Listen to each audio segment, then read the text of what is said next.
ये है दिल्ली दर्पण।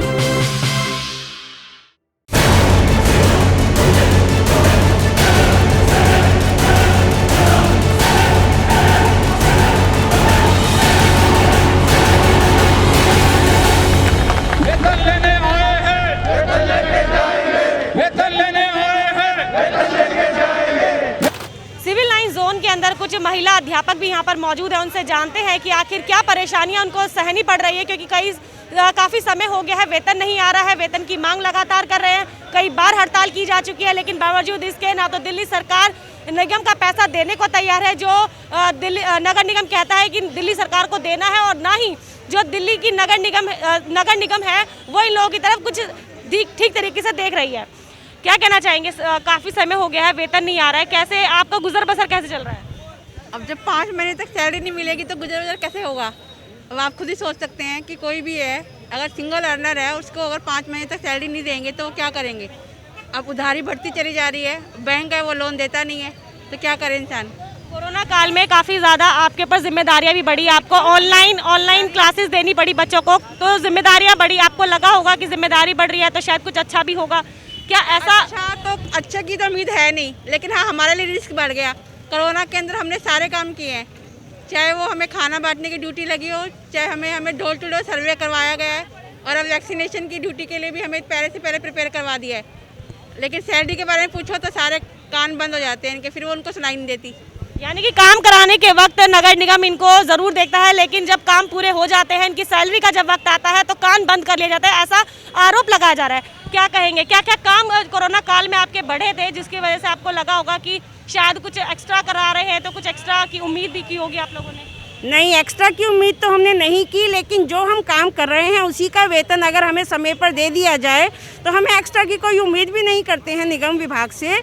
कोरोना काल में ही हमसे सब तरह के कार्य कराए गए हों, चाहे वो स्कूल का दैनिक कार्य हो, खाना बांटने के लिए भी हम लोग घर पे हर तरह की सहूलियत बरतते हुए स्कूल में गए हैं, पब्लिक के बीच में रहे हैं और खाना वितरण किया है। पब्लिक को भी एहतियात बरतने के लिए निर्देश दिए गए हैं, लेकिन सारे काम करने के बावजूद भी जब निगम विभाग के कर्मचारियों को वेतन समय से नहीं मिलता तो परेशानी तो नेचुरली आती ही आती है। डबल अर्निंग वालों का तो काम किसी तरह चल रहा है।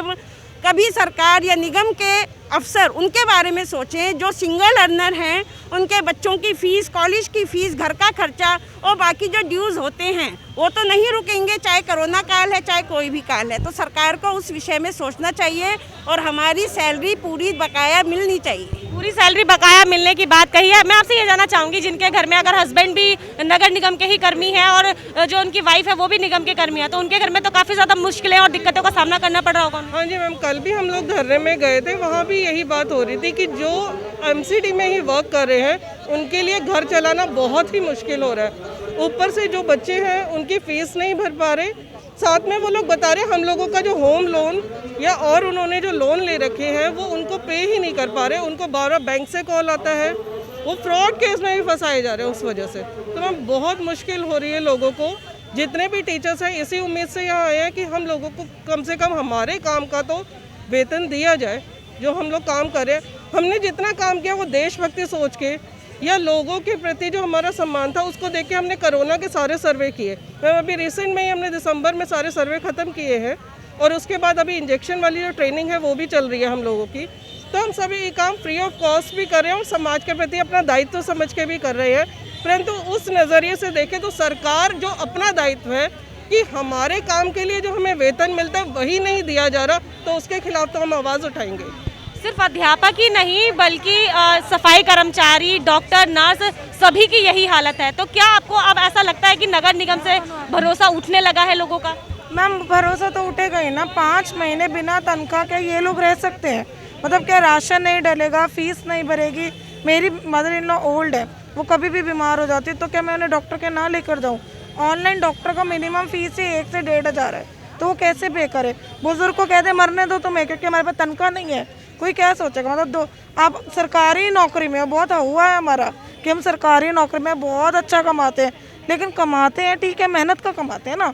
जब तुम 5-5 महीने पेंडिंग कर दोगे वो मेहनत किस काम की। लेकिन ना सरकारी जो कर्मचारी हैं वो भी डिफॉल्टर बन रहे हैं, बैंक के डिफॉल्टर बन रहे हैं, जिनसे आप लोगों ने उधार लिया होगा, कर्जा लिया होगा, उनके ही पैसे नहीं लौटा पा रहे होंगे क्योंकि 5-6 महीने की सैलरी पेंडिंग होना बहुत बड़ी बात है। तो कैसे मैनेज हो रहा है सब? मैम मैं खुद इंस्टॉलमेंट्स पे करती हूँ, मुझे पता है, मैंने घर में किससे लोन नहीं लिया। अपने परिवार से उधार मांगने में भी ना शर्म आती है कि अब फीस देनी है, प्लीज़ थोड़ा सा पैसे दे दो, अब इंस्टॉलमेंट जानी है। मेरे सारे जो जितने भी टैक्स सेविंग्स है सब ड्यूज चल रहे हैं, लैप्स हो गई हैं पॉलिसीज़, क्या कर सकते हैं। पॉलिसीज जो लोगों ने ली हुई थी वो भी अब लैप हो गई है। ऐसे में काफ़ी जो रोष है, अध्यापक हैं सभी एक कतार में बैठी हैं, उनके मन में रोष साफ नज़र आ रहा है। आप क्या बताना चाहेंगे? मैं ये कहना चाह रही हूँ कि जो पेंशनर हैं, मेरे साथी हैं जो रिटायर हो गए हैं, उनके रोज़ फ़ोन आते हैं, बीमार हैं, दवाइयों के लिए पैसे नहीं है, वो कहते हैं कब सैलरी आएगी, कब सैलरी आएगी। इतना ज़्यादा वो लोग परेशान हैं, रोते हैं, बूढ़े हैं, दोनों हस्बैंड वाइफ, तो सैलरी पेंशन का कहीं पता नहीं है। ये ज़्यादती है कि पेंशन तक नहीं मिल रही है। और हम लोगों की EMI है, मैंने बैंक से लोन लिया हुआ है, और भी ऐसे बहुत से कर्मचारी हैं। मिनिमम बैलेंस जो 3000 रुपये होता है वो भी 295 करके सब कट जाता है महीने में। सुबह 8 बजे से जो फ़ोन आने शुरू होते हैं बैंक के, वो शाम तक 4 दफ़ा आते हैं। कंप्यूटराइज लगा हुआ है, वो कहते हैं कहीं से भी दो। 1 महीने दे दिया उधार लेकर, 2 महीने दे दिया, अब हम किससे उधार लें? अब हमें कोई उधार देने को भी तैयार नहीं है। बहुत चिंता का विषय ये भी है क्योंकि जिनके घर में जो बुजुर्ग हैं, जो पेंशनधारी हैं, उनकी पेंशन नहीं आ रही है, जिनके बच्चे उनका उनका काम करने को तैयार नहीं है, उनका खर्चा उठाने को तैयार नहीं है, ऐसे में उन बुजुर्गों को भी काफ़ी ज़्यादा दिक्कतों का सामना करना पड़ रहा है। अब देखने वाली बात ये होगी कि पेंशन धारकों को अपनी पेंशन कब मिलती है, टीचर्स को अपनी सैलरी कब मिलती है, नगर निगम को सैलरी कब मिलती है, और कब ये पूरा जो दिल्ली का हाल है, जो हालात हैं वो ठीक होते हैं। ऐसी तमाम अपडेट के लिए बने रहिए हमारे साथ। कैमरामैन सोनू के साथ मैं डिम्पल भारद्वाज, दिल्ली दर्पण टीवी। लेटेस्ट खबरों के लिए सब्सक्राइब करें हमारा यूट्यूब चैनल या फिर लॉग ऑन करें www.delhidarpantv.com। खबरों की कवरेज और विज्ञापनों के लिए संपर्क करें इस नंबर पर।